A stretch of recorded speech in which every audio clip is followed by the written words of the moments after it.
Isonzo, vicino a Fium'Isonzo, dove a lungo fu fermo il fronte nord-orientale della prima guerra mondiale. Vedete gli alpini, ancora il capo dello Stato e il ministro della difesa la russa, l'applauso. Questi sono i resti di 5 vittime, sono rientrati proprio in questi giorni dall'Ucraina, 5 vittime della seconda guerra mondiale.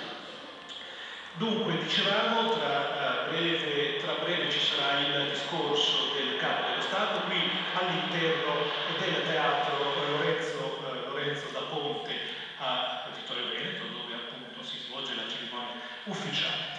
Il Capo dello Stato è venuto poc'anzi, poco prima di entrare qui in teatro a Vittorio Veneto, si è intrattenuto in comune dove ha premiato i vincitori di un concorso riservato agli studenti per la realizzazione del logo e del manifesto celebrativo della conclusione della prima guerra mondiale. Tra breve dunque l'intervento del Capo dello Stato. Intanto noi vediamo, abbiamo sentito poc'anzi le parole del professor Melodani, vediamo un servizio di Roberto Orla su che cosa è stata la prima guerra mondiale.